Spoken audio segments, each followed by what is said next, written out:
Good morning विद्यार्थी मित्रों। આજનો આપણો ટોપિક છે સોલેનોઇડ અને ટોરોઇડ। તો સોલેનોઇડ અને ટોરોઇડ એવા બે સાધન છે જે ચુંબકીય ક્ષેત્ર ઉત્પન્ન કરે છે। ટેલિવિઝનમાં સોલેનોઇડનો જે ઉપયોગ છે એ જરૂરી ચુંબકીય ક્ષેત્ર ઉત્પન્ન કરવા માટે થાય છે અને સિંક્લાટ્રોનની અંદર બંનેનો સંયુક્ત રીતે ઉપયોગ ખૂબ જ ઊંચા ચુંબકીય ક્ષેત્રો મેળવવા માટે થાય છે। સોલેનોઇડ અને ટોરોઇડ બંનેમાં ખૂબ જ ઊંચી સમમિતિ હોવાથી આપણે એના ઉપર એમ્પિયરનો નિયમ સહેલાઈથી લાગુ પાડી શકીએ છીએ। આપણે એમ્પિયરનો નિયમ લાગુ પાડી અને ચુંબકીય ક્ષેત્રના સમીકરણો સોલેનોઇડ અને ટોરોઇડ બંને માટે મેળવવાના છે। તો પહેલી વાત કરી છે સોલેનોઇડની।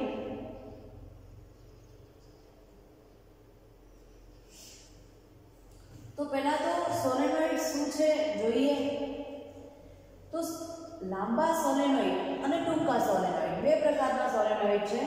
એમાં લાંબા સોલેનોઇડનો મતલબ છે તેની ત્રિજ્યાની સરખામણીમાં તેની લંબાઈ ઘણી વધુ હોય અને એક લાંબા તારને ખૂબ પાસે રહેલા આંટાઓમાં હેલિકલ રૂપમાં વીંટાળી અને બનાવેલો હોય। દરેક આંટાને આપણે એક વર્તુળાકાર ગાળો કહી શકીએ છીએ।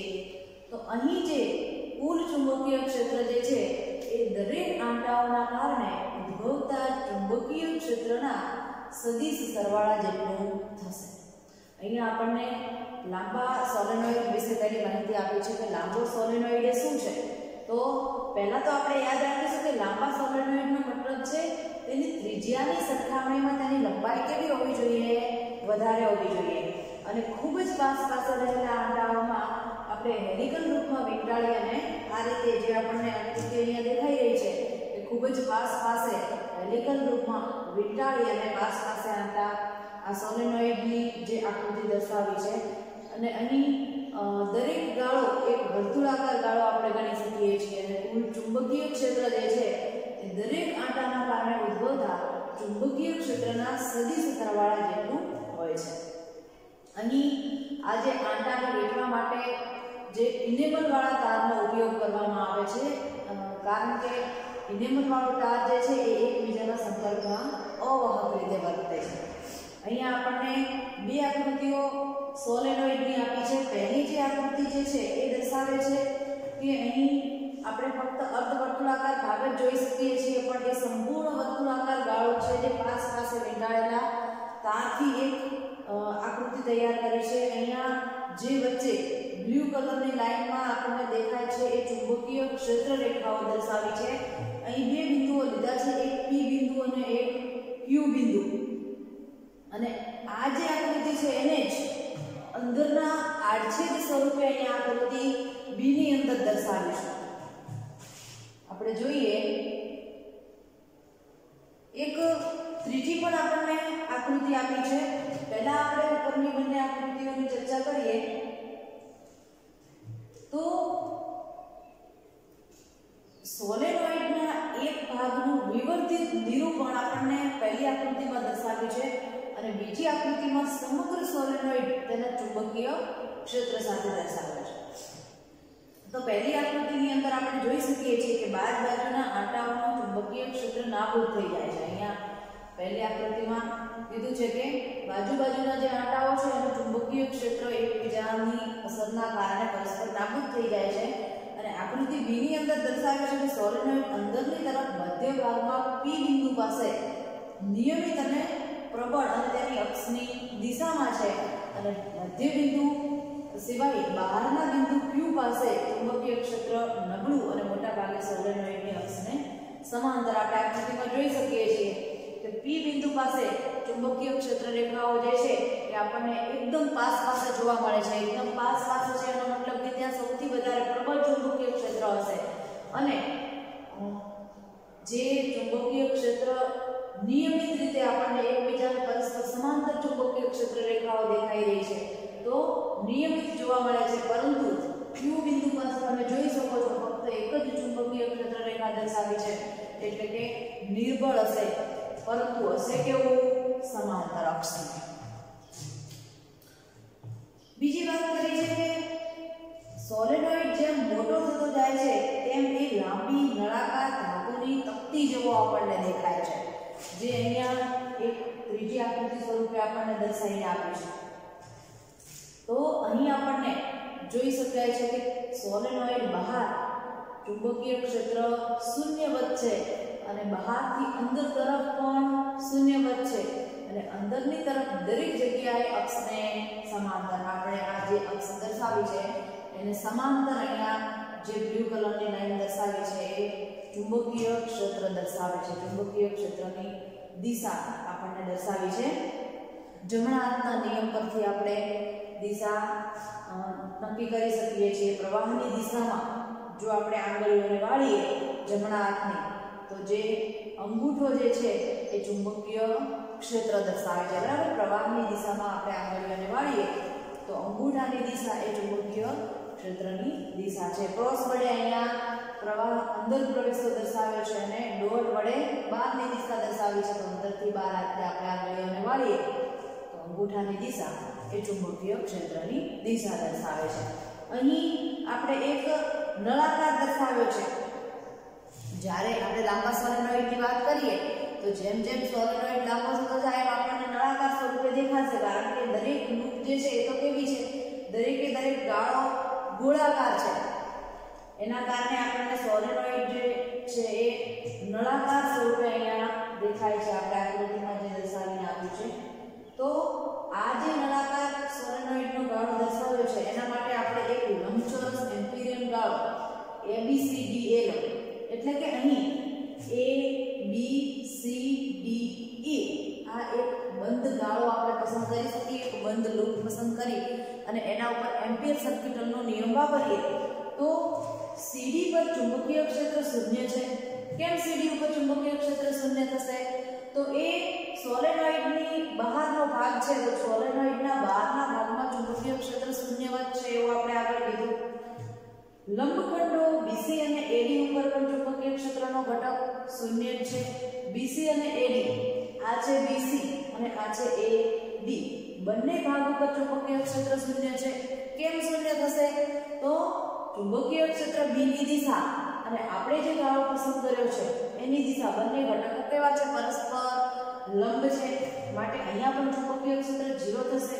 માટે આ પણ ચુંબકીય ક્ષેત્રમાં કોઈ ફાળો આપતા નથી.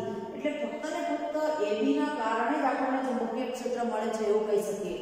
અહીં આપણે ABCDE આ એક બંધ એમ્પિરિયન લૂપ પસંદ કરી છે, પરંતુ આ લૂપની અંદર ચુંબકીય ક્ષેત્ર તો ફક્ત ને ફક્ત કોના કારણે મળે છે? AB ના કારણે મળે છે.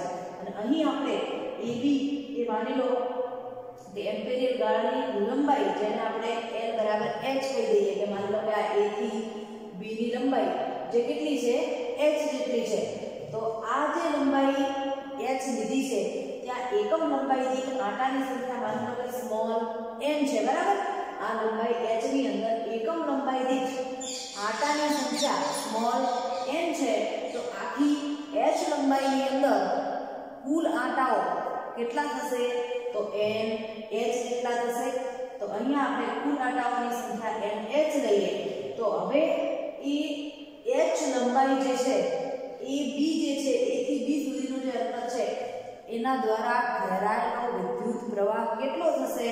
તો જેને આપણે I વડે દર્શાવ્યો છે જે INH જેટલો થશે. જો I એ આપણે સોલેનોઇડમાંથી વહેતો પ્રવાહ છે એવું માની લઈએ. તો હવે આપણે અહીંયા એમ્પિયરનો સર્કિટલનો નિયમ લાગુ પાડીએ તો અહીંથી આપણને સમીકરણ મળશે BL બરાબર μ0 NI. આપણે ભણી ગયા ને આગળ બંધ પૃષ્ઠ માટે B ડોટ dl બરાબર જે સમીકરણ જોયું હતું μ0I બરાબર એમ્પિયર સર્કિટલનો નિયમ અહીંયા લાગુ પાડીએ તો BL L કેમ લખ્યું છે આપણે? L એ લંબાઈ AB dl ની જગ્યાએ કેપિટલ L વડે દર્શાવ્યો છે. μ0 IE પ્રવાહને આપણે IE વડે દર્શાવ્યો છે. તો BL ની જગ્યાએ શું લખીશું? BH, કારણ કે આપણે L લંબાઈને H વડે દર્શાવી છે. તો BH બરાબર μ0 શૂન્યાવકાશની પરમિએબિલિટી છે જાણીએ છીએ આપણે. IE ની કિંમત આપણે અહીંથી મૂકીએ INH જે આપણે દર્શાવી છે. તો બંને બાજુથી અહીંયા H કેન્સલ થઈ જશે તો સમીકરણ મળશે આપણને B બરાબર μ0 NI. તો આ જે સમીકરણ છે B બરાબર μ0 સમીકરણ સોલેનોઇડ માટે ચુંબકીય ક્ષેત્ર દર્શાવે છે. આપણે યાદ રાખીશું સોલેનોઇડ માટે ચુંબકીય ક્ષેત્રનું સમીકરણ B = μ0 n I અને ચુંબકીય ક્ષેત્રની દિશા તો આપણે જમણા હાથના નિયમ પરથી નક્કી કરી શકીએ છીએ. ચલો હવે સોલેનોઇડની સાથે આપણે એક અગત્યનો ભાગ જોઈએ, ટોરોઇડ. તો પહેલા તો જોઈએ કે ટોરોઇડ શું છે. ટોરોઇડ એટલે શું? તો ટોરોઇડ એક પોલી વર્તુળાકાર રિંગ છે, એક વલય છે એવું આપણે કહી શકીએ કે જેના પર તારના ઘણા બધા આંટા પાસે વીંટાળેલા હોય છે. અને આપણે એક સોલેનોઇડને, આ એક સોલેનોઇડ જ છે, લાંબો નળાકાર જ છે. સોલેનોઇડને આપણે વર્તુળાકારમાં વાળી દઈએ તો એ ટોરોઇડ બની જશે આપણી માટે. તો સોલેનોઇડને આપણે વર્તુળાકારમાં વાળી અને એકબીજા સાથે જોડી દઈએ એવો એક અહીંયા આપણે ટોરોઇડ આકૃતિ A ની અંદર દર્શાવે છે. તમે જોઈ શકો છો જે પાસે તારા વીંટેલા છે, એક લાંબો નળાકાર સોલેનોઇડ જે પાસે તાર વીંટાળેલા છે અને એ લાંબા નળાકાર સોલેનોઇડને આપણે વર્તુળાકાર વાળી અને જોડી દઈએ તો બની જશે ટોરોઇડ, જેની અંદરથી વિદ્યુત પ્રવાહ I પસાર થાય છે. એવો એક ટોરોઇડ આપણે આકૃતિ A ની અંદર દર્શાવ્યો છે. અહીં પણ બહારના ભાગમાં ચુંબકીય ક્ષેત્ર કેવું થશે? 0. ટોરોઇડની અંદર પણ સોલેનોઇડ માટે જેમ વાત કરી હતી કે સોલેનોઇડના બહારના ભાગમાં ચુંબકીય ક્ષેત્ર 0 છે, એમ અહીંયા ટોરોઇડ માટે પણ આ બહારનું બિંદુ માની લો કે Q છે, તો Q બિંદુ આગળ ચુંબકીય ક્ષેત્ર 0 થશે. એ જ રીતે આપણે અહીં એક જે ટોરોઇડ દર્શાવ્યું છે એ ખૂબ નજીક આંટા ધરાવતા એક આદર્શ ટોરોઇડ લીધું છે જેનું ચુંબકીય ક્ષેત્ર B છે, જે લગભગ અચળ જોવા મળશે. આ જ ટોરોઇડનો આપણે એક આડછેદ દર્શાવ્યો છે જે આકૃતિ B ની અંદર છે. આકૃતિ B માં પણ આપણે એક ટોરોઇડ દર્શાવ્યું છે. આ જે ટોરોઇડ છે એનો એક આડછેદ દર્શાવ્યો છે. અહીં પણ આપણે Q બિંદુ દર્શાવ્યું છે જે ટોરોઇડનું બહારનું બિંદુ છે. P બિંદુ દર્શાવ્યું છે જે ટોરોઇડના વર્તુળાકાર ભાગની અંદર આવેલું બિંદુ છે. તો દરેક જગ્યાએ આપણે ચુંબકીય ક્ષેત્રની વાત કરીએ તો પહેલા તો વર્તુળાકાર ગાળાઓ માટે આપણે જમણા હાથના નિયમ મુજબ ચુંબકીય ક્ષેત્રની દિશા જે છે એ કઈ લઈશું? તો સમઘડી દિશામાં હોય છે. ઘડિયાળની દિશાની અંદર આપણે ચુંબકીય ક્ષેત્રની દિશાને લઈ શકીશું. અહીંયા આપણે 3 એમ્પિરિયન ગાળાઓ લીધા છે, 1, 2 અને 3, જે તૂટક રેખાઓ વડે આ પહેલો ગાળો, આ બીજો ગાળો અને આ ત્રીજો ગાળો દર્શાવેલો છે. તો ચુંબકીય ક્ષેત્ર દરેક ગાળાના સ્પર્શકની દિશામાં હોવું જોઈએ એમ આપણે માનીએ. તો અહીં 2 અને 3 વડે બનતા જે વર્તુળાકાર વિસ્તાર ટોરોઇડને એવી રીતે છેદશે કે જેથી વિદ્યુત પ્રવાહ ધારિત તાર પર દરેક આંટો એક વખત ગાળા 2 વડે અને 2 વખત ગાળા 3 વડે છેદાય. એ રીતે ગોઠવેલી હશે.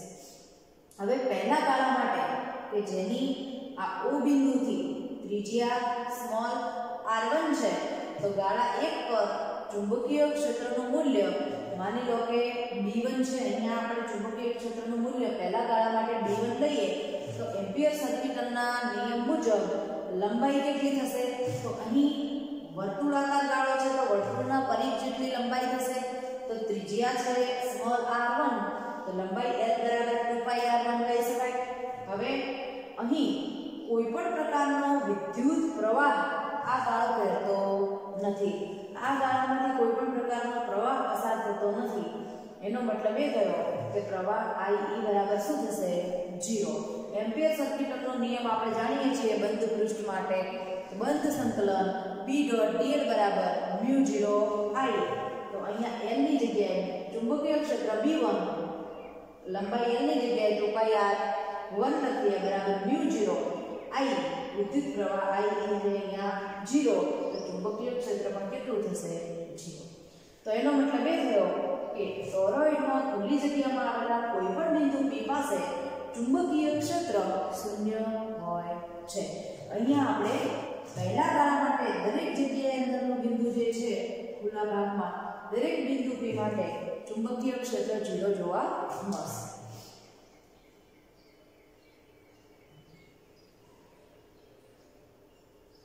આગળ વાત કરીએ તો Q બિંદુ પાસે પણ ચુંબકીય ક્ષેત્ર શૂન્ય હોય છે। અહીં જે તૂટક રેખા વડે આપણે ત્રીજી એમ્પિયર લૂપ બતાવી છે। કેવી રીતે? તો માની લો કે અહીંયા ત્રીજા ગાળા ઉપર ચુંબકીય ક્ષેત્ર B3 છે। એમ્પિયરના નિયમ પરથી આપણે લંબાઈ જે L છે, ત્રિજ્યા r3, તો લંબાઈ થશે 2πr3, વર્તુળાકારમાં આવે છે તો પરિઘ, તો અહીં L બરાબર 2πr3। તો અહીં જો આપણે ચુંબકીય ક્ષેત્રની વાત કરીએ તો વિદ્યુત પ્રવાહ I બરાબર 0, અને તમે જાણો છો કે પ્રવાહનું મૂલ્ય 0 મૂકીએ તો ચુંબકીય ક્ષેત્ર B3 પણ કેવું મળશે? શૂન્ય। તો ટોરોઇડના અંદરના ભાગમાં P બિંદુ આગળ પણ ચુંબકીય ક્ષેત્ર 0 મળે છે, Q બિંદુ આગળ પણ ચુંબકીય ક્ષેત્ર 0 મળે છે। તો હવે વાત રહી અંદરના ભાગમાં જે બીજા નંબરની એમ્પિરિયન લૂપ છે એની વાત કરીએ તો ટોરોઇડની અંદર ચુંબકીય ક્ષેત્ર B જેટલું છે એવું આપણે માનીએ, જે S બિંદુ પાસે અહીં આપણે દર્શાવી શકીએ। ગણતરી આપણે S બિંદુ પર કરીએ તો અહીંયા એમ્પિયરના નિયમનો ઉપયોગ કરીએ તો લંબાઈ કેટલી થશે? તો O બિંદુથી માની લો કે બીજા એમ્પિરિયન લૂપ જે બીજો જે ગાળો છે ત્યાં સુધીની ત્રિજ્યા r છે, તો અહીંયા L બરાબર 2πr થશે। હવે માની લો કે આ S બિંદુમાંથી બીજા ગાળામાંથી ટોરોઇડની અંદરથી વિદ્યુત પ્રવાહ I જેટલો પસાર થાય છે, તો કેપિટલ N જેટલા આંટા ધરાવતા ગુંજળા માટે N I જેટલો પ્રવાહ હોય, તો અહીં આપણને ચુંબકીય ક્ષેત્ર B1 2πr, જે આપણે L ની જગ્યાએ મૂક્યું છે, બરાબર μ0 I E, તો વિદ્યુત પ્રવાહ I E ની જગ્યાએ N I થશે। તો અહીંથી આપણને ચુંબકીય ક્ષેત્રનું સમીકરણ મળશે। તો આગળ જોઈએ તો આ સમીકરણમાં B ને સૂત્રનો કરતા બનાવીએ તો μ0 N I 2πr ને ભાગાકારમાં લાવીએ તો ભાગ્યા 2πr। હવે વિદ્યાર્થી મિત્રો, અહીં ટોરોઇડની સરેરાશ ત્રિજ્યા માની લો કે સ્મોલ r છે, તો એકમ લંબાઈ દીઠ આંટાની સંખ્યા આપણે સ્મોલ n માની લઈએ તો કેપિટલ N, જે આપણે n આંટા ધરાવતું ગુંજળું લીધું છે ટોરેનોઇડ, તો n બરાબર કેપિટલ N બરાબર 2πr સ્મોલ n લઈ શકાય। એટલે કે ટોરોઇડનો પરિઘ ગુણ્યા એકમ લંબાઈ દીઠ આંટાની સંખ્યા, એકમ લંબાઈ દીઠ આંટાની સંખ્યા સ્મોલ n છે, અને કેપિટલ N શું છે? તો ગુંજળામાં આંટાની સંખ્યા છે। તો કેપિટલ N બરાબર 2πr n લઈએ તો કેપિટલ N ની જગ્યાએ 2πr n મૂકીએ તો ઉપરથી 2πr ને નીચેથી 2πr કેન્સલ થઈ જશે, તો B બરાબર μ0 n I। તો અહીં પણ આપણને ટોરોઇડ માટે પણ ચુંબકીય ક્ષેત્રનું સમીકરણ તો કેટલું મળશે? B બરાબર μ0 n I, જે આપણે સોલેનોઇડ માટે જોયું હતું, અને એનું એ જ આદર્શ ટોરોઇડ માટે પણ થશે। તો બંને માટે ચુંબકીય ક્ષેત્રના સમીકરણ B બરાબર μ0 n I રહેશે।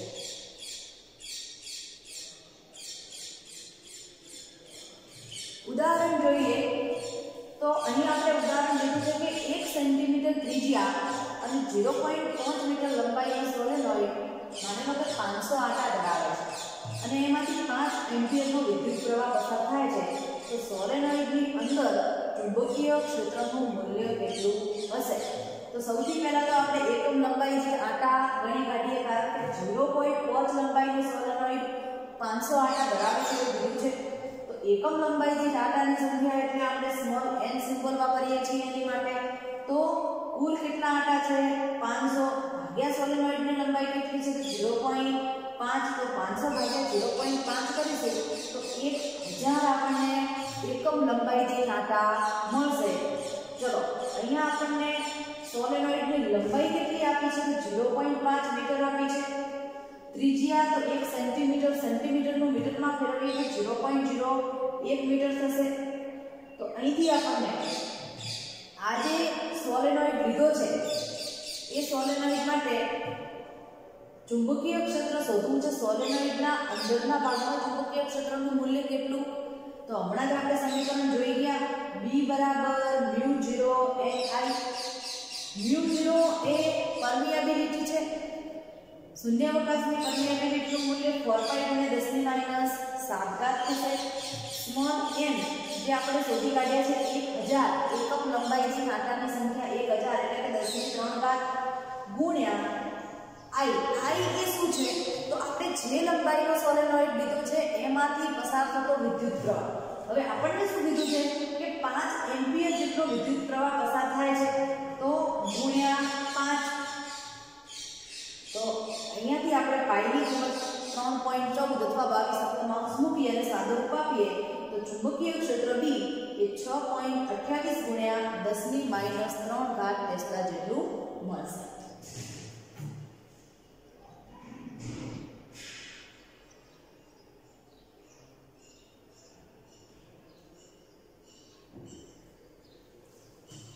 આગળનો ટોપિક જોઈએ બે સમાંતર વિદ્યુત પ્રવાહ વચ્ચે લાગતું એમ્પિયર બળ. આગળનો ટોપિક જોઈએ બે સમાંતર વિદ્યુત પ્રવાહ વચ્ચે લાગતું એમ્પિયર બળ. તો અહીં આકૃતિની અંદર તમે જોઈ શકો છો કે બે સમાંતર એક લાંબા તાર દર્શાવ્યા છે, વાહક દર્શાવ્યા છે. તો વિદ્યુત પ્રવાહ ધારિત વાહકના કારણે ચુંબકીય ક્ષેત્ર ઉદ્ભવે છે જે બાયો સાવર્ટના નિયમને અનુસરે છે એવું આપણે આગળ ભણીને આવ્યા છીએ. તો બાહ્ય ચુંબકીય ક્ષેત્ર વિદ્યુત પ્રવાહ ધારિત વાહક પર એક બળ લગાડે છે જે લોરેન્ટ્ઝ બળના સમીકરણ પરથી આપણે મેળવી શકીએ છીએ. તો અહીં આપણે પાસે મૂકેલા બે વિદ્યુત પ્રવાહ ધારિત વાહક દર્શાવ્યા છે.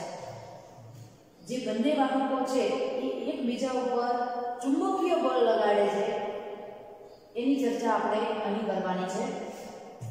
1820 થી 25 ના ગાળામાં એમ્પિયરે આ ચુંબકીય બળનો પ્રકાર વિદ્યુત પ્રવાહના મૂલ્ય ઉપર, વાહકોના આકાર અને કદ પર તથા બે વાહકો વચ્ચેના અંતર ઉપર આધાર રાખે છે એના વિશે એમણે જે અભ્યાસ કર્યો હતો એનું ઉદાહરણ આપણે અહીં જોવાનું છે. જે બે સમાંતર વિદ્યુત પ્રવાહ ધારિત વાહક આપણને આકૃતિમાં આપ્યા છે. તો એકબીજાથી સ્મોલ d જેટલા અંતરે રહેલા અને બે લાંબા સમાંતર વાહકો a અને b દર્શાવ્યા છે. a અને b વડે દર્શાવ્યા છે જેમાંથી અનુક્રમે વિદ્યુત પ્રવાહ IA અને IB પસાર થાય છે. અહીં વાહક A માંથી IA જેટલો વિદ્યુત પ્રવાહ પસાર થાય છે અને વાહક B માંથી IB જેટલો વિદ્યુત પ્રવાહ પસાર થાય છે. તો વાહક A દ્વારા વાહક B પર દરેક બિંદુએ સમાન ચુંબકીય ક્ષેત્ર B ઉદ્ભવે છે. A દ્વારા B ઉપર દરેક બિંદુએ સમાન ચુંબકીય ક્ષેત્ર B ઉત્પન્ન થાય છે અને જેની દિશા એ જમણા હાથનો નિયમ દર્શાવે છે. તે ક્ષેત્રની દિશા નીચેની તરફ હોય છે અને એનું મૂલ્ય જે આપણે એમ્પિયર સર્કિટના નિયમ ઉપરથી જોઈએ જે કેટલું થશે તો B બરાબર μ0Ia/2πd. μ0Ia પ્રવાહને આપણે Ia વડે દર્શાવે છે ભાગ્યા 2πd જે d શું છે બંને વાહકો વચ્ચેનું અંતર. તો ચુંબકીય ક્ષેત્ર BA ના કારણે IB જે વિદ્યુત પ્રવાહ ધરાવતો સંવાહક છે એ એક પ્રકારનું ચુંબકીય બળ અનુભવે છે અને આ જે ચુંબકીય ક્ષેત્ર BA ના કારણે જે બળ લાગી રહ્યું છે એ સુવાહક A ની દિશામાં લાગે છે. જે બળને આપણે FBA વડે દર્શાવ્યું છે. A વડે B ઉપર લાગતું બળ. આ A સુવાહક વડે B સુવાહક ઉપર લાગતું ચુંબકીય બળની ચર્ચા આપણે કરી રહ્યા છીએ. એ જ રીતે જે B વિભાગનો L ખંડ જે છે એના ઉપર A ના કારણે લાગતું બળ આપણે સમીકરણ વડે દર્શાવી શકીએ. કે માની લો કે અહીંયા આપણે જે B સુવાહક છે એનો કોઈ એક ખંડ લઈ લઈએ કે જેની લંબાઈ છે L. તો આ L લંબાઈના ખંડ ઉપર આ A સુવાહકના કારણે B સુવાહકના L લંબાઈના ખંડ ઉપર લાગતું ચુંબકીય બળ અથવા કુલ લોરેન્ટ્ઝ બળ જે કહીએ એ કેટલું હશે તો FBA જેટલું. જેની દિશા કઈ હશે તો A તરફની. ચુંબકીય ક્ષેત્ર કેટલું હશે BA જેટલું અને ચુંબકીય ક્ષેત્રની દિશા કઈ હશે તો નીચે તરફની. હવે બળનું સમીકરણ આપણે જોઈએ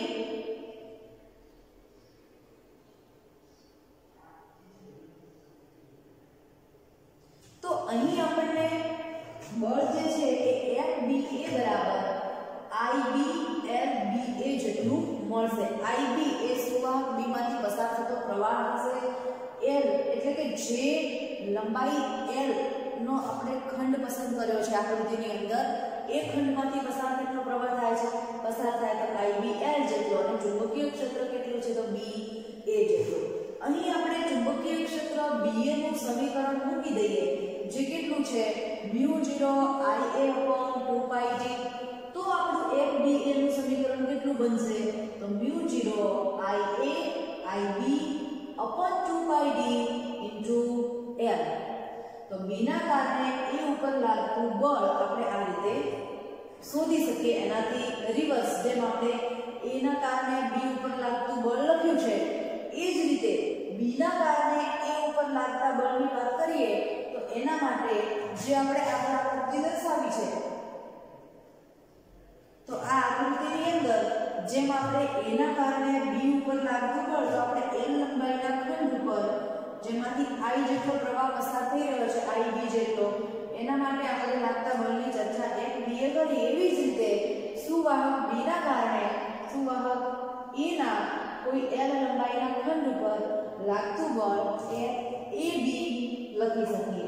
તો એને આપણે સમીકરણ દ્વારા દર્શાવ્યું છે અહીંયા. તો એ સમીકરણ દ્વારા લખીએ તો કેટલું થશે? તો જેટલું આપણે આગળ સમીકરણ FBA લખ્યું છે એટલું જ FAB થશે, એટલે કે μ0Ia/IB/2πd × L જેટલું જ હશે. પરંતુ એની દિશા કેવી હશે? તો પરસ્પર વિરુદ્ધ, એટલે કે FBA અને FAB બંને સરખા પરંતુ પરસ્પર વિરુદ્ધ દિશામાં થશે. તો એના ઉપરથી કહી શકીએ કે જે ન્યૂટનના ત્રીજા નિયમ સાથે સુસંગત છે. બરાબર, ન્યૂટનનો ત્રીજો નિયમ પણ આ જ વસ્તુ દર્શાવે છે. અહીં આપણે ઓછામાં ઓછું સમાંતર વાહકો અને સ્થિર વિદ્યુત પ્રવાહો માટે કહીએ તો બાયો-સાવર્ટનો નિયમ અને લોરેન્ટ્ઝ બળનું પરિણામ બંને ન્યૂટનના ત્રીજા નિયમને અનુસરે છે, એવું કહી શકાય ને. કારણ કે અહીંયા આપણને બંને બળો પરસ્પર સરખા અને વિરુદ્ધ દિશામાં મળ્યા, એટલે આપણે આ સમીકરણો કોના ઉપરથી લાયા? બાયો-સાવર્ટના નિયમ અને લોરેન્ટ્ઝ બળ ઉપરથી. તો બંનેના પરિણામ ન્યૂટનની ગતિના ત્રીજા નિયમને અનુસરે છે, એવું આપણે કહી શકીએ.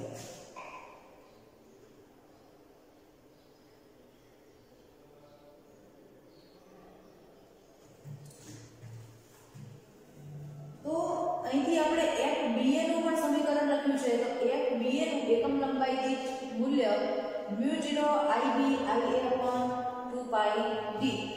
L નથી લખ્યા. કેમ નથી લખ્યા? તો એકમ લંબાઈ દીઠ દર્શાવ્યું છે, તો L ની જગ્યાએ 1 મૂકીશું. તો આ રીતે આપણે એમ્પિયર, જે કેપિટલ A છે, એનો આપણે વ્યાખ્યા લખી છે, એ આ સમીકરણના આધારે આપણે વ્યાખ્યા લખી શકીએ છીએ. કારણ કે એમ્પિયર શું છે? તો આપણે મૂળભૂત જે 7 ભૌતિક રાશિઓ ભણી ગયા છીએ એમાંની એક ભૌતિક રાશિ વિદ્યુત પ્રવાહનો SI એકમ છે. એટલા માટે એને વ્યાખ્યાયિત આપણે આ રીતે કરી શકીએ છીએ કે બે ખૂબ લાંબા, સીધા અને નહીવત આડછેદ ધરાવતા શૂન્યાવકાશમાં એકબીજાથી 1 મીટર અંતરે સમાંતર મૂકેલા વાહકોમાંથી પસાર થતો હોય ત્યારે બંને વાહકો પર એકમ મીટર દીઠ એકમ લંબાઈ દીઠ 2 × 10⁻⁷ ન્યૂટન બળ લગાડે છે, એવું આપણે કહી શકીએ. આ વ્યાખ્યા એમ્પિયર નામના વૈજ્ઞાનિકે 1946 ની અંદર આપી હતી, જે 1946 માં સ્વીકારવામાં આવી હતી. અહીં આપણે પૃથ્વીના ચુંબકીય ક્ષેત્રની અસરને નાબૂદ કરીએ છીએ તો ખૂબ લાંબા તારની જગ્યાએ યોગ્ય ભૌમિતિક આકારના ઘણા આટા ધરાવતા ગૂંચળાનો પણ ઉપયોગ કરીને આ વસ્તુ ગણી શકીએ છીએ. વિદ્યુત પ્રવાહનો SI એકમ એમ્પિયર, જે રીતે વિદ્યુત ભારનો SI એકમ કુલમ્બ છે, એને પણ આપણે અહીંથી વ્યાખ્યાયિત કરી શકીએ છીએ કે જ્યારે સુવાહકમાંથી 1 એમ્પિયર જેટલો વિદ્યુત પ્રવાહ પસાર કરવામાં આવે ત્યારે એના આડછેદમાંથી 1 સેકન્ડમાં પસાર થતા વિદ્યુત ભારને 1 કુલમ્બ કહે છે. 1 એમ્પિયરની વ્યાખ્યા જે છે એ રીતે 1 કુલમ્બની પણ આપણે આના પરથી આ વ્યાખ્યા લખી શકીએ છીએ.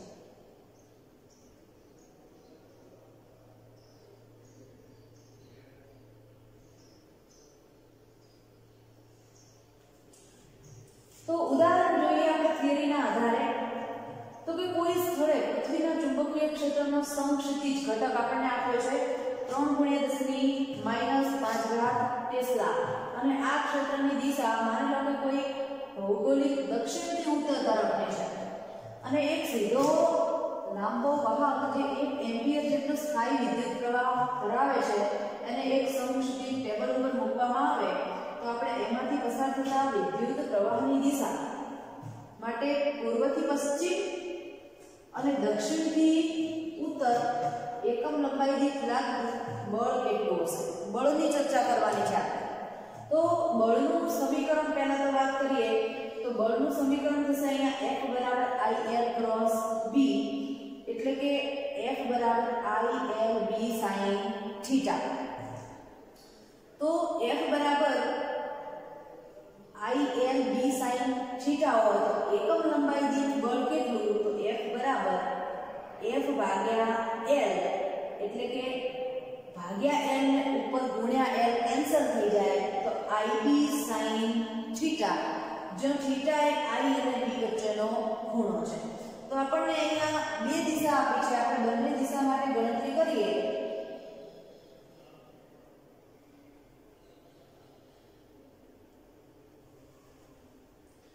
તો પહેલા વાત કરીએ તો કે વિદ્યુત પ્રવાહની દિશા માની લો કે પૂર્વથી પશ્ચિમ તરફ છે તો પ્રવાહની દિશા પૂર્વથી પશ્ચિમ તરફ છે ક્ષેત્રની દિશા ઉત્તરથી દક્ષિણ તરફ છે તો બંને વચ્ચેનો ખૂણો કેટલો થશે 90 ડિગ્રી θ = 90 થશે તો F = IB ની ગણતરી કરીએ તો પ્રવાહ તો 1 એમ્પિયર છે ચુંબકીય ક્ષેત્ર 3 × 10⁻⁵ છે અને sin θ ની જગ્યાએ 19 મૂકીએ તો sin 19 1 થશે 1 થશે તો અહીંયા આપણને બળ કેટલું મળશે 3 × 10⁻⁵ ન્યૂટન પ્રતિ મીટર